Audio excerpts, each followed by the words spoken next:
The master says you must drink this, mistress. He says it will help you sleep. Thank you, Lynn. Just leave it on the table.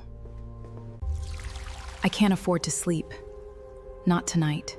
The Texas heat usually pressed down like a heavy blanket, but inside the concrete walls of the underground medical clinic, the air tasted like ice and copper. Celine rubbed her temples, staring blankly at the glass jars of dried herbs lined up on her workbench. For 2 years she had believed her own story. She had believed she was just a clumsy village girl who fell off a path, and that Aaron, with his sharp suits and cold East Asian features, was her doting husband who saved her life. She had believed his twisted, obsessive devotion was love. But yesterday, a stray bottle of memory-blocking drugs hidden in Aaron's private safe changed everything. The fog in her mind had suddenly cleared, shattering the lie. She hadn't fallen. She had been intentionally drugged and pushed off that cliff by the very man who claimed to love her. The realization hit her like a physical blow, but before she could even process the rage, a new complication arrived. Silas, her forgotten childhood sweetheart, and now a powerful military commander, had traced her to this explosive trap of a syndicate. A sharp knock on the heavy iron door made her jump. The handle turned, and Aaron stepped into the room, his eyes scanning her face with a predatory intensity that used to make her feel safe, but now made her skin crawl. "You look pale, Celine," Aaron murmured, his voice smooth but carrying the quiet danger of a Mafia boss. He stepped closer, his hand reaching out to touch her dark skin, his thumb ghosting over her jaw. "Are you still having those headaches?" Celine forced a soft, fragile smile to her lips, masking the absolute hatred burning in her chest. She had to play the part. If she fled now, Aaron's syndicate would crush her, and Silas would walk straight into the deadly ambushes Aaron had set for the military. Her only weapon was Aaron's blind spot, his toxic, obsessive love for her. "I'm just tired, Aaron," she whispered, leaning slightly into his touch, forcing her voice to tremble just enough to trigger his protective instincts. "I was just thinking about how much you do for me." Aaron's eyes softened, a microscopic crack appearing in his usual icy mask. He pulled her against his chest, his grip tight and possessive. "I would burn the world to keep you here, Celine, remember that." As she rested her head against his shoulder, her eyes darted to the coded intelligence map hidden beneath a pile of dried lavender on her desk. She was no longer a helpless victim. She was a tactician.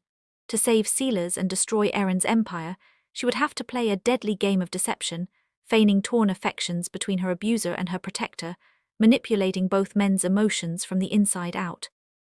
If you're sitting on the edge of your seat wanting to know how Celine plays this deadly game, please hit that like button right now. It really helps the algorithm push this story to more dark romance lovers just like you.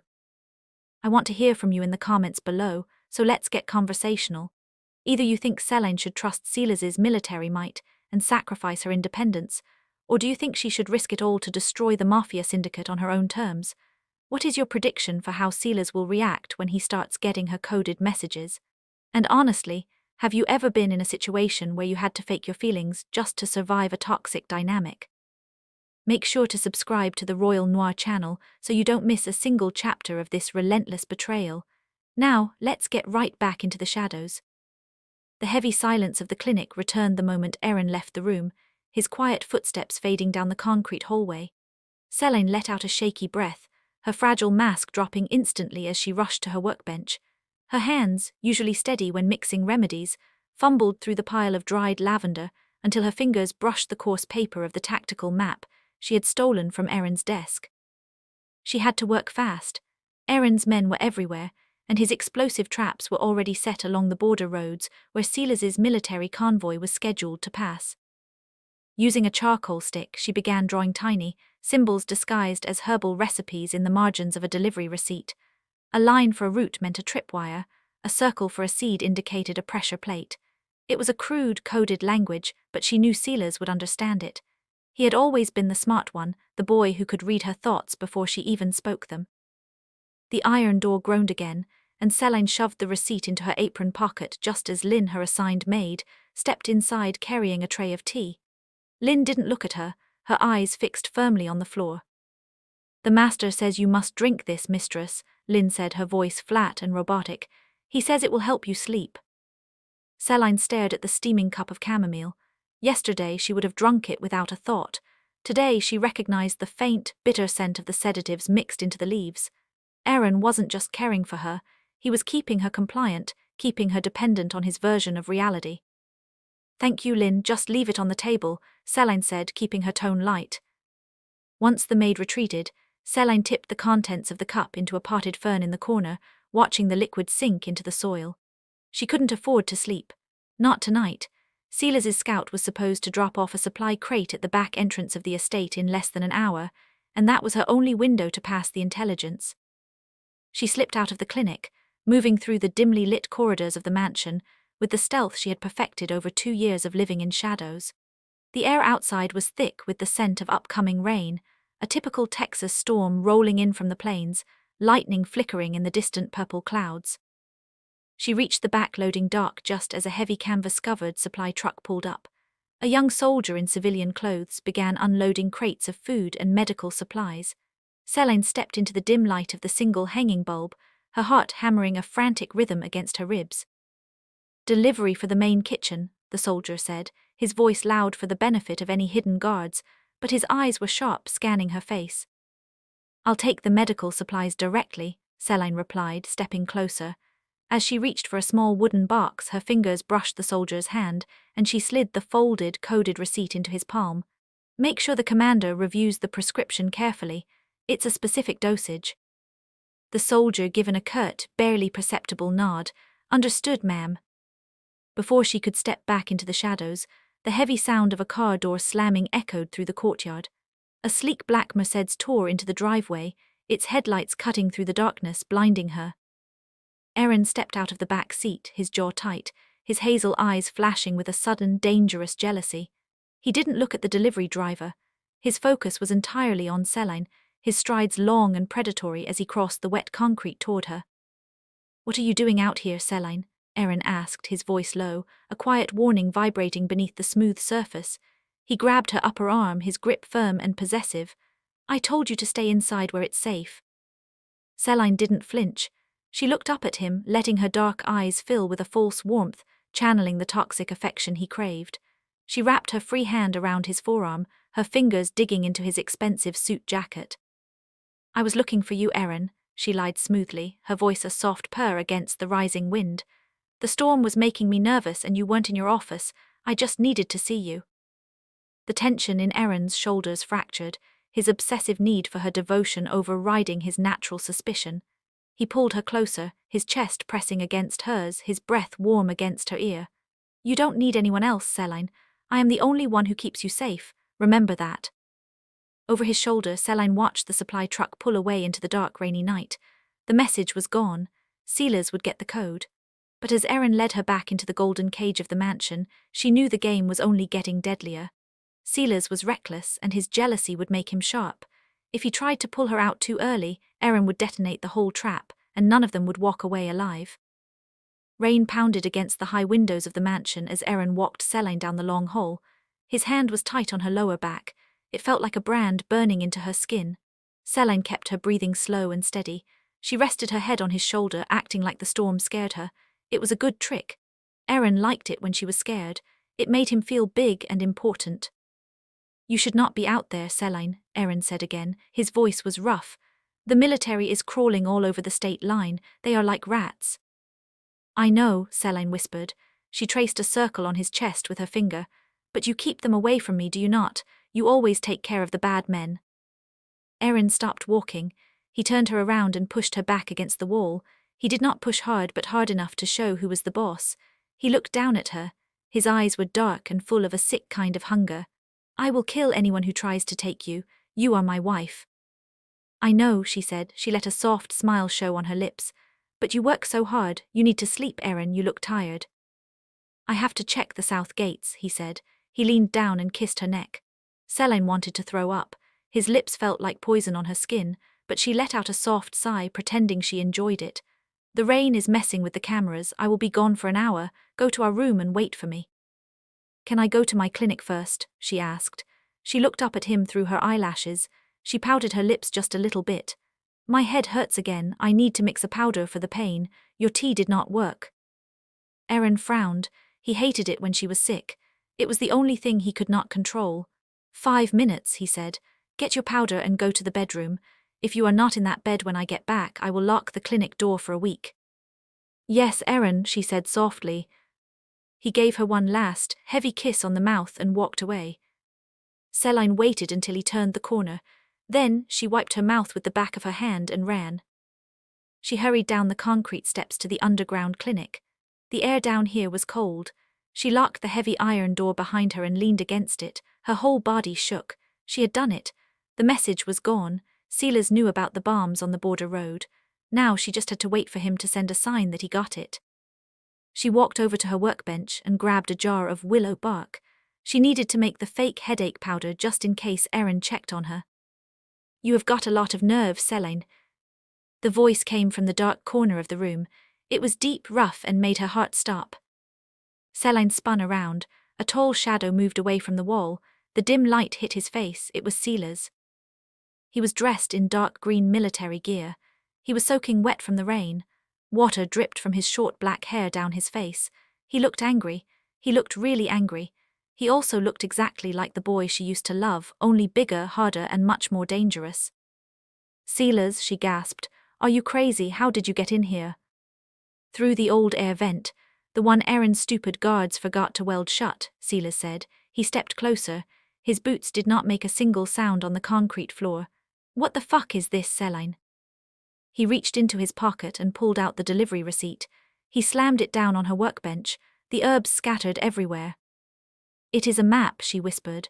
She looked at the door, scared Erin would come back early. Keep your voice down, he is upstairs. I do not care where he is, Silas growled. He closed the space between them in 2 steps.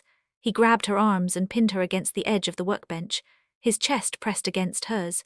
He smelled like rain, mud, and gunpowder. I got your little secret note. You tell me about bombs on the road, you give me a map, but you do not ask me to come get you. Why? Because I cannot leave right now, Celine said. She tried to push him back, but he was like a brick wall. Silas, let me go. No, he said. He leaned his face down until his nose almost touched hers. His dark eyes searched her face. I have been looking for you for 2 years. 2 damn years, Celine. I thought you were dead. Then I find out you are playing house with the biggest drug boss in Texas, and now you are handing out spy notes like you are in a movie. It is not a movie, it is real, she said. She glared back at him. She missed him. She missed him so much it hurt her chest, but she could not let him ruin this. He drugged me, Silas. He made me forget who I was. I only just remembered yesterday. I remembered you. Silas's jaw twitched. His grip on her arms loosened, but he did not step back. His eyes dropped to her lips for a second, then snapped back to her eyes. If you remember me, then we are leaving. Right now. I have a truck parked 2 miles out in the brush. We walk out that vent and we never come back. I said no. Celine shoved her hands against his chest. Are you deaf? I cannot leave. Why the hell not? Silas snapped. He grabbed her chin and tilted her head up. His thumb brushed over her skin. You want to stay with him, is that it? You like the big house and the fancy clothes. You are an idiot, she hissed. If I run now, Erin will know. He will blow up the border. He will send all his men after you. He has eyes everywhere. If I stay, I can feed you everything. I can give you the locations of all his drops, all his traps. I can help you destroy his whole operation. Silas stared at her. He looked like he wanted to kiss her and shake her at the same time. I do not care about the operation, Celine. I care about you. I am not leaving you in a house with a man who pushed you off a cliff and brainwashed you. You do not have a choice, Celine whispered fiercely. I am not a victim, Silas. I am not some helpless girl you need to carry away. I have a plan, but I need you to trust me. Trust you? Silas let out a harsh, dark laugh. You were just outside hugging him. I watched you from the trees. You looked real cozy, Celine. You held on to him like he was your whole world. Celine felt a hot flash of anger. It is called acting, you dumbass. If I do not act like I love him, he will kill me. He is obsessed. His obsession is the only reason I am still alive. Silas leaned closer. His face was hot with heavy jealousy. I do not like another man touching what is mine. I am not yours, Celine shot back. I do not belong to anyone anymore, not Erin and not you. You sure about that? Silas whispered. He dropped his hand from her chin and slid it around her waist. He pulled her flush against his hard body. The heat coming off him was crazy. Because I remember a girl who promised me she would never look at another guy. I remember a girl who used to sneak out of her window just to ride in the back of my truck. Celine's breath hitched. Her heart pounded so hard she thought it might break her ribs. The way he looked at her made her feel weak. She hated feeling weak. She needed to be sharp. She needed to be cold. "That girl died 2 years ago," Celine said. She forced her voice to stay flat. "The woman standing here is trying to keep you from getting blown to pieces. Now get your hands off me before Aaron comes down here." Silas did not move. He just smiled. It was a cocky, dangerous smile. "Let him come. I will put a bullet right between his eyes and carry you out of here over my shoulder." "And then his guards will shoot us both in the back," Celine said. She grabbed his military vest and yanked him down a little. "Stop being stupid, Silas. This is not a game. He has 50 men with guns upstairs. He has traps all around the property. If you shoot him, we both die." Silas stopped smiling. He knew she was right. He hated that she was right. "So what is the great plan, Celine? You just stay here and play the loving wife while I wait in the mud." "Yes," Celine said. She stepped back. She put a foot of space between them. She needed to think. Having him so close was making it hard to think. "I will keep sending you codes. Tomorrow, Aaron has a meeting with his men. They are going to plan the route for the new shipment. I will get the route and leave it in the hollow tree by the old fence." "And what if he catches you?" Silas asked. He crossed his arms over his chest. He looked huge and angry. "What if he figures out you are faking it? The guy is a psycho, Celine." "He will not figure it out," Celine said.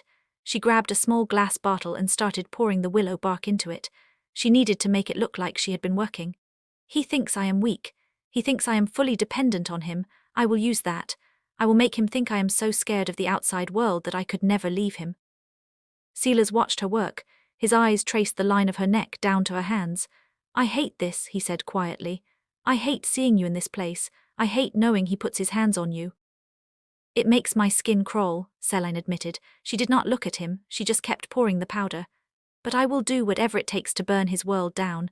He took 2 years of my life. He took my mind. I want him to lose everything." Silas walked up behind her. He did not touch her this time. He just stood close enough that she could feel his heat. "If he hurts you again, Celine, if he leaves one mark on you, I am coming in here with my whole squad and we are killing everyone." "Just follow the codes, Silas," Celine said. She turned around and faced him. "Do not be reckless. Promise me you will not do anything stupid." "I never make promises I cannot keep," Silas said. He smirked. "But I will try to behave, for now." He reached out and tucked a loose curl behind her ear. His fingers lingered on her cheek for just a second. It was a soft touch. It was totally different from Aaron's heavy, possessive grip. It made Celine's chest ache. "I will check the tree tomorrow night," Silas said. "Be careful, Celine." "You too," she whispered. Silas turned and melted back into the shadows. Celine watched him pull the metal grate off the air vent and slide inside. A second later, he was gone. The only proof he was even there was the smell of rain and the scattered herbs on her desk. Celine took a deep breath. She smoothed down her dress and grabbed the bottle of fake headache powder. She walked over to the heavy iron door, unlocked it, and stepped out into the hallway. She walked up the concrete stairs and down the long carpeted hall toward Aaron's bedroom. The mansion was quiet. The storm was still raging outside, throwing flashes of lightning across the walls. When she opened the bedroom door, Aaron was already there. He was sitting on the edge of the massive, king-sized bed. He had taken off his suit jacket and unbuttoned his shirt. He held a glass of dark liquor in his hand. He looked up when she walked in. His hazel eyes were sharp. "You took a long time," Aaron said. His voice was smooth, but it had a hard edge. "I am sorry," Celine said. She held up the little glass bottle. "I dropped the jar. I had to clean it up."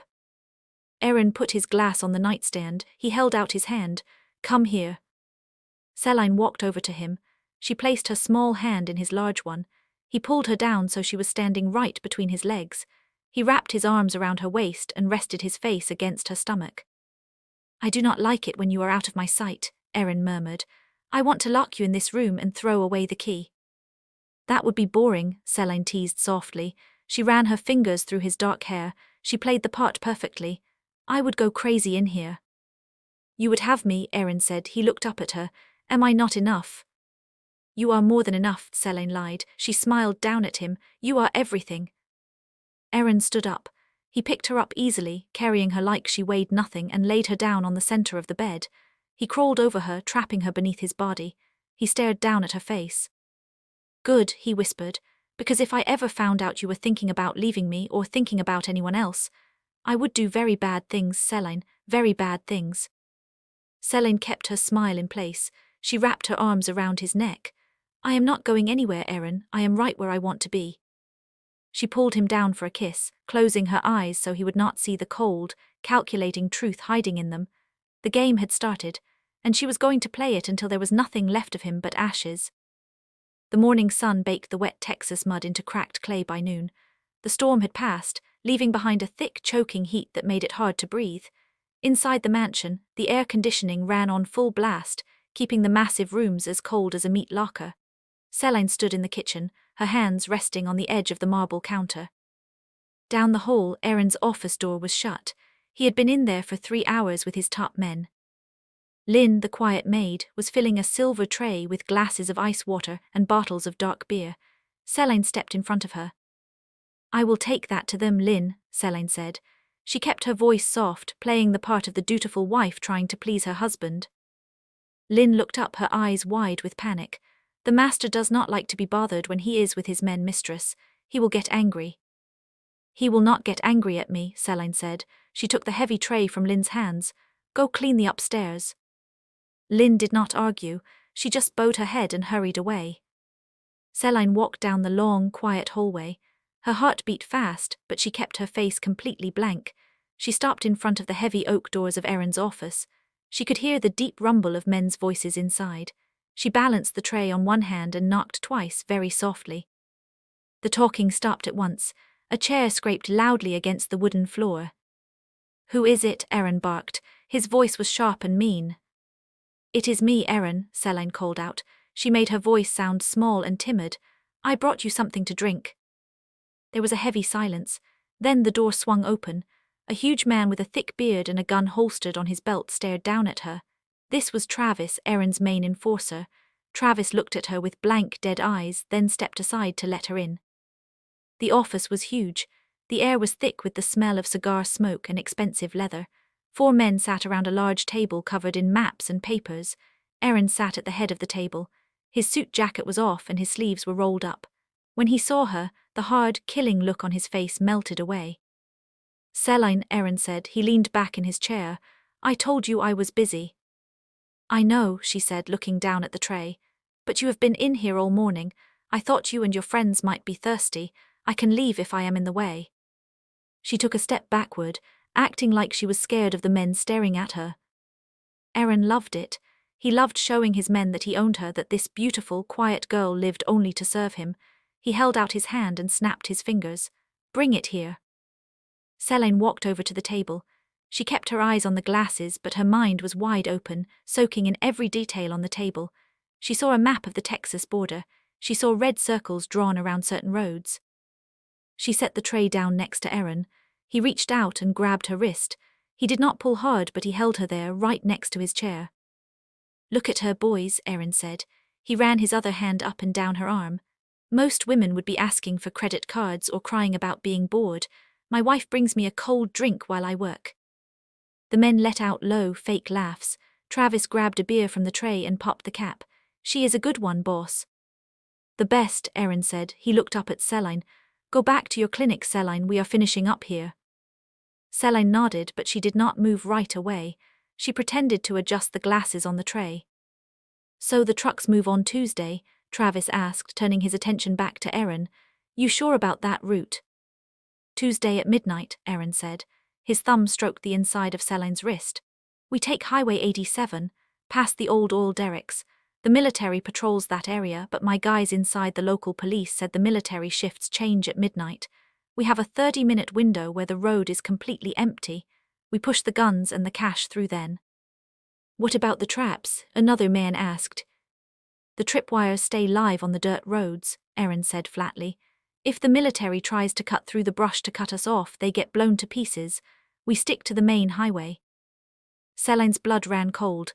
Highway 87, Tuesday at midnight. I will let you work, Celine whispered. She gently pulled her wrist out of Aaron's grip. Aaron watched her walk to the door. Wear that red dress for dinner tonight, he called out. I will, she said, and slipped out of the room. The heavy doors clicked shut behind her. Celine leaned against the wall for just a second, letting out a long, shaky breath. She had the route. She had the time.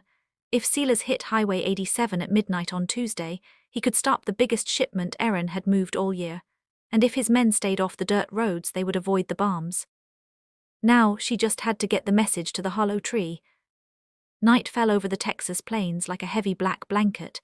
The heat from the day still rose from the dirt, making the air feel sticky and thick. The crickets chirped so loud it sounded like a buzzing machine in the tall grass.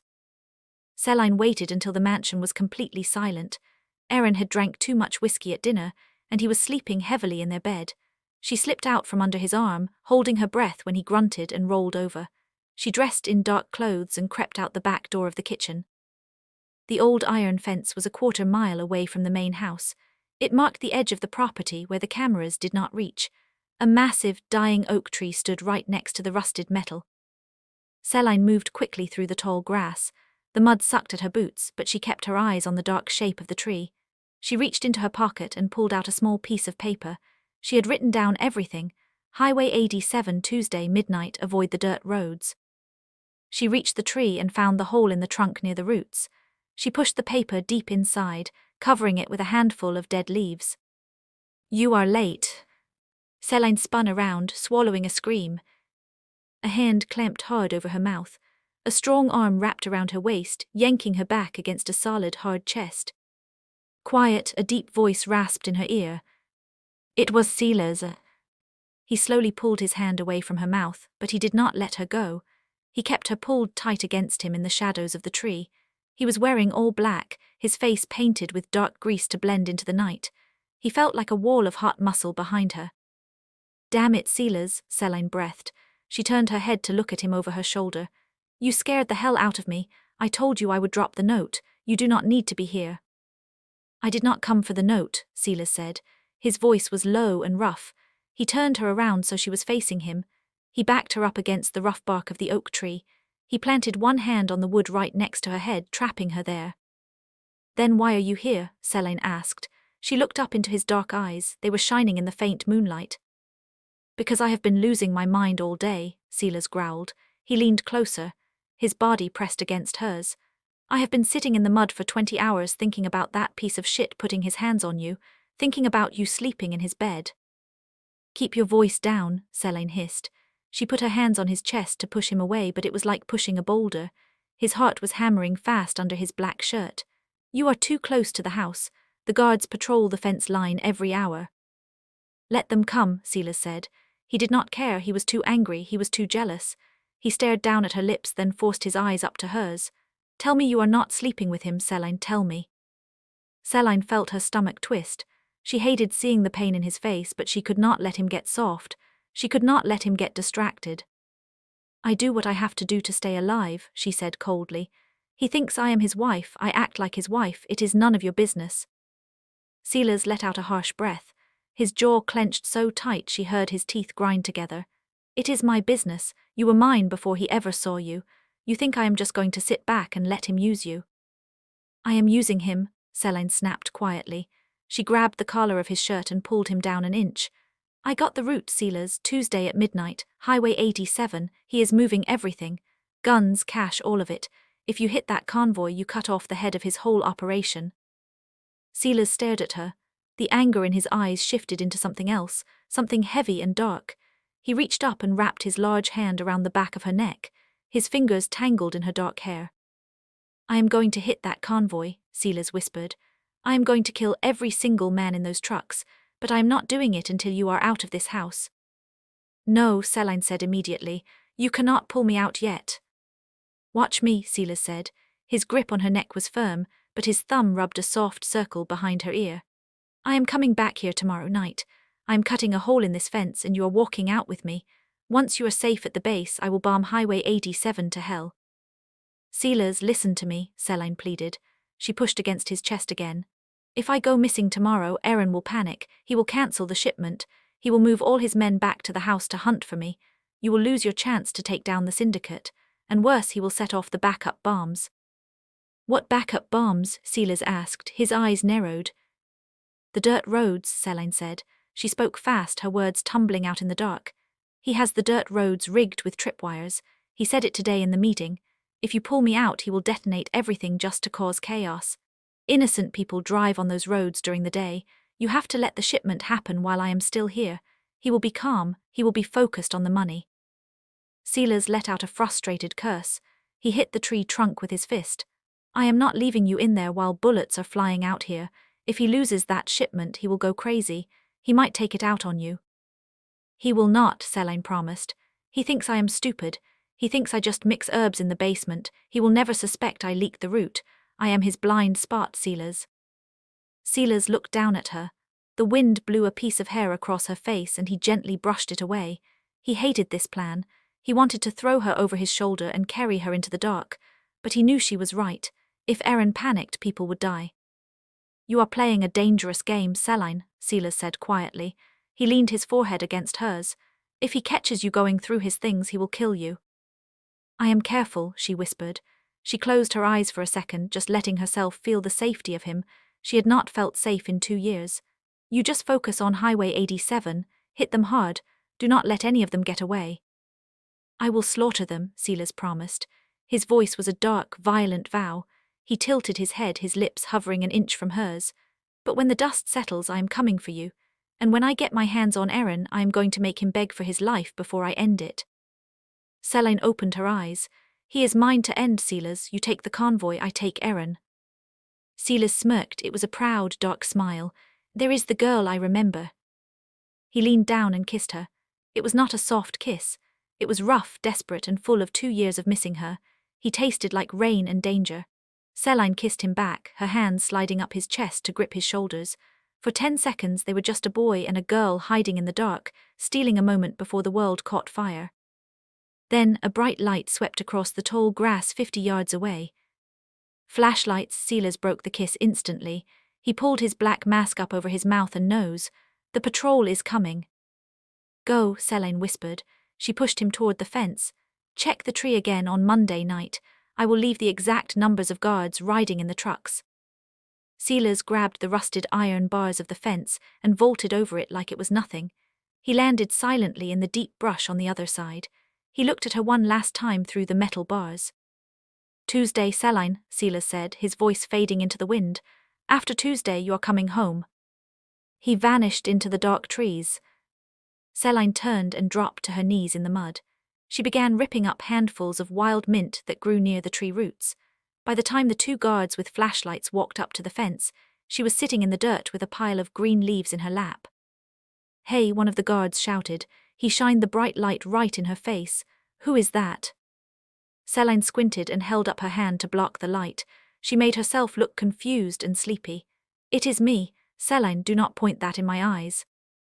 The guards lowered the light. They recognized the boss's wife. They immediately looked nervous. Mrs. Celine, the first guard said, what are you doing out here? It is 2 a.m. I could not sleep, Celine lied easily. She held up the muddy mint leaves. I needed fresh mint for a stomach remedy. It only grows wild out here by the old fence. The guards looked at each other. They thought she was weird, but Erin allowed her to do whatever she wanted with her plants. You should not be out here alone, ma'am, the second guard said. There are coyotes. The boss will have our heads if you get hurt. I am fine, Celine said. She stood up and brushed the mud off her dark jeans. I have what I need. Walk me back to the house. The guards nodded and flanked her, shining their lights on the ground to guide her way. Celine walked slowly, her heart finally returning to a normal rhythm. She had done it. The trap was set. Silas was ready. Erin thought he was a king, but he was just a man walking blindly toward his own grave. She smiled to herself in the dark. Tuesday could not come fast enough. The next 2 days moved like thick syrup. The Texas heat baked the mud solid again, but inside the mansion the air conditioning kept everything freezing cold. Celine spent her time in the underground clinic, grinding herbs and mixing powders, keeping her head down. Every time she closed her eyes she saw Silas in the dark. She felt his hands on her waist. She tasted the rain on his mouth. It made her chest tight. She had to force those thoughts away. She needed her mind sharp. Monday night dinner was quiet. Erin sat at the head of the long dining table. He barely touched his steak. He just pushed his knife into the meat over and over. His jaw was tight. He kept looking at the door. He was stressed about the shipment. $10 million in cash and weapons was a lot to move, even for him. You are ruining the meat, Erin, Celine said softly. She reached across the table and placed her hand over his. Her skin was warm and his felt like ice. Erin dropped the knife. It clattered loudly against the expensive china plate. He let out a hard breath and turned his hand over to grip her fingers. He held them a little too tight, squeezing until her knuckles went white. Celine did not pull away. She just smiled at him, batting her dark eyelashes. I cannot focus, Erin muttered. He picked up his glass of whiskey and drained it in one swallow. Travis says the military increased their border patrols today. They are buzzing around Highway 87 like flies. If they do not switch shifts at midnight like the dirty cops promised, we are walking into a trap. Your men are smart, Celine murmured. She stood up from her chair and walked slowly around the table. She wore a tight dark red dress. She knew he liked it. It hugged her curves and made his eyes follow her every move. She stepped between his spread legs and wrapped her arms around his neck. Travis will handle it. He is a good soldier. Travis is a dog, Erin said flatly. He wrapped his arms around her hips, pulling her tight against his chest. He buried his face in her stomach, letting out a long sigh. He follows orders, that is all he does. If things go wrong, he will panic. I should ride with the convoy, I should lead them. Celine's heart stopped. If Erin rode with the convoy, Silas would kill him. Silas would blow the trucks to pieces, and Erin would be just another dead body in the fire. She could not let that happen. Erin was hers. She wanted to look him in the eyes when his empire fell. She wanted him to know she was the one who broke him. No, Celine said. She ran her fingers through his thick, dark hair. She kept her voice sweet and full of fake worry. You cannot go out there, Erin. It is too dangerous. I am not scared of danger, Erin snapped. He pulled his head back and glared up at her. His ego was bruised. I built this whole operation with my bare hands. I am not some coward who hides behind a desk. I know you are not a coward, Celine said quickly. She leaned down and kissed his forehead, playing the part of the devoted, terrified wife. But you are the head of the family. You are the king. Kings do not drive trucks in the dirt. Your men need you here where it is safe so you can guide them. If something happens to you out there, who will protect me? She let her voice shake on the last word. She knew exactly how to play him. Erin's obsession with keeping her safe, keeping her locked away like a prized pet, was his biggest weakness. The hard look in his eyes melted. The anger drained out of his face, replaced by that sick, heavy devotion. He squeezed her hips and pulled her down onto his lap. You are right, Erin said. He buried his nose in the crook of her neck, breathing in her sweet scent. I need to stay here. I will monitor the radio from my office. If anything goes wrong, I can send backup from the house. I will not leave you alone. Thank you, Celine whispered. She wrapped her arms around him, staring blankly at the dark dining room wall. I feel so much better when you are close. She smiled a cold, dead smile. He was staying. The trap was set perfectly. Tuesday night dragged on even slower. By 11 o'clock, the mansion was buzzing with tense energy. Outside, the heavy trucks rumbled to life. The low growl of diesel engines shook the glass windows. Celine sat on the edge of their giant bed. She wore a thin silk nightgown. She watched the clock on the nightstand. Erin was pacing back and forth across the bedroom carpet. He wore dark slacks and a black shirt. He held a heavy black radio in his left hand. His right hand kept rubbing the back of his neck. He was sweating. They are leaving the gate now, Erin said. His voice was tight. He pressed the button on the side of the radio. Travis, do you copy? Static hissed through the speaker. Then Travis's rough voice answered. Yeah, boss, we are rolling. We are hitting the dirt path now. We should reach Highway 87 in 40 minutes. Keep your eyes open, Erin ordered. Do not stop for anything. If you see headlights, you shoot first, understood? Got it, boss. Radio silence until we hit the checkpoint. The radio went quiet. Erin tossed it onto the nightstand and ran both hands over his face. He let out a harsh string of curse words. He walked over to a small cart in the corner and poured himself a large glass of whiskey. It will be fine, Erin, Celine said. She patted the empty space on the bed next to her. Come sit down, you are making yourself crazy. Erin turned and looked at her. The silk slip she wore clung to her skin. He set the glass down and walked over to the bed. He did not sit next to her. He pushed her back onto the mattress and crawled over her, trapping her beneath his heavy body. I cannot turn my brain off tonight, Erin muttered. He pressed open-mouth kisses along her jaw. His hands slid up her thighs, rough and demanding. Make me stop thinking, Celine. Make me forget about the trucks. Celine wanted to scream. She wanted to push him off and grab the heavy brass lamp from the table and smash his skull. But she could not break character yet. She forced her body to relax. She let her hands slide up his chest, feeling the hard muscles under his shirt. "I am right here," she whispered. She tilted her head, giving him access to her neck. "Just focus on me." Aaron let out a low groan. He tangled his fingers in her hair and kissed her hard. It was bruising and aggressive. He tasted like liquor and bitter stress. Celine kept her eyes open, staring at the digital numbers on the clock over his shoulder. 11:45 p.m. 15 minutes left. She kissed him back, dragging her nails lightly down his back to keep him distracted. She hated every second of it. She hated how his skin felt against hers. She thought about Silas. She thought about the way Silas had touched her face in the dark, the way he smelled like rain and mud. It gave her the strength to keep playing the part. 11:55 p.m. Aaron pulled back. He was breathing heavily. He started to unbutton his shirt, his eyes locked on her body. "You are the only good thing in my life," he whispered. "When this shipment is done, I am taking you to Mexico, just you and me. I will buy a house on the beach. We will never come back to this dirty state." "I would love that," Celine lied. She reached up and helped him pull his shirt off. She threw it on the floor. 11:58 p.m. The digital numbers flipped. The red light glowed in the dim room. Celine felt her pulse hammering in her throat. She shifted her legs, wrapping them slowly around his waist to keep his attention fully fixed on her. 12:00 a.m., midnight. Aaron leaned down to kiss her again.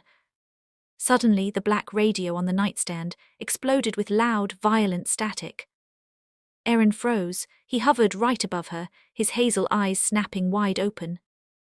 Boss, do you copy?" It was Travis, but his voice was not calm anymore. He was screaming. In the background, behind the static, Celine could hear the sharp, cracking pop of heavy gunfire. Aaron scrambled off the bed. He lunged for the nightstand and snatched the radio. His hands were shaking. "Travis, what is going on? Talk to me." "Ambush," Travis screamed. The sound of a massive explosion shook the tiny speaker. Someone in the background was crying out in pain. "It is the military. They are everywhere. They hit the lead truck with a rocket." "How the hell did they find you?" Aaron roared. He paced furiously across the room. The veins in his neck popped out. "You are not supposed to be on the highway yet." "We just pulled onto 87, Travis yelled over the sound of automatic rifle fire. "They were waiting for us. They set up a block. We are pinned down, boss. They are slaughtering us." Celine sat up on the bed. She pulled the silk sheet up to cover her chest. She made her eyes wide, acting perfectly terrified. Inside, her heart was singing. Silas was doing it. He was wiping them out. "Turn around," Aaron barked into the radio. He was panicking now. His cool, collected Mafia boss mask was completely gone. "Get the trucks turned around, hit the dirt roads, force them into the tripwires." "We cannot turn around," Travis screamed. "They blew the tires on the back truck. The road is blocked. We cannot move." Another loud explosion blasted through the radio. It was so loud it made Aaron flinch. Then the radio went dead, just a long, steady hiss of empty static. "Travis," Aaron yelled. He slammed his hand against the side of the radio. "Travis, answer me." "Nothing, just static." Aaron stared at the black box in his hand. His chest heaved up and down. He looked like a wild animal caught in a cage. He suddenly threw the radio across the room. It smashed into the wall, breaking into dozens of black plastic pieces. "Fuck," Aaron screamed. He kicked the small bar cart. The bottles of whiskey crashed to the floor, shattering glass everywhere and soaking the expensive rug in brown liquor. Celine pulled her knees to her chest. She trembled perfectly, burying her face in her hands. "Aaron, what is happening? I am scared." Aaron spun around and looked at her. His eyes were wide and frantic. He looked crazy. He rushed over to the bed and grabbed her by the arms, hauling her up so she was sitting on the edge of the mattress. "Someone talked," Aaron hissed. His face was only inches from hers. He smelled like sweat and panic. "Someone sold me out. Only the men in my office knew about Highway 87. One of them is a rat." "Maybe they just got lucky," Celine whispered, crying fake tears. "Maybe the military was just driving by." "You do not set up a roadblock by getting lucky," Aaron yelled right in her face. Spit flew from his mouth. He let go of her and rushed to his closet. He pulled out a heavy tactical vest and threw it over his bare chest. He grabbed a rifle and slapped a magazine into it. They knew we were coming. Someone told them the exact time and the exact route. He walked back over to the bed. He grabbed Celine by the wrist and yanked her to her feet. "Erin, you are hurting me," she whimpered, stumbling forward. "We have to go to the safe room," Erin said. He dragged her toward the bedroom door. "If the military takes out the trucks, they are coming here next. They are going to raid the house." Celine's mind raced. The safe room was buried deep under the mansion. It was lined with steel and the door was 3 feet thick. If Erin locked them inside, Silas would never be able to get in. They would be trapped down there for days. Celine needed to stay in the main house. She needed to be out in the open when Silas came kicking down the doors. "No, Erin, wait," Celine cried out.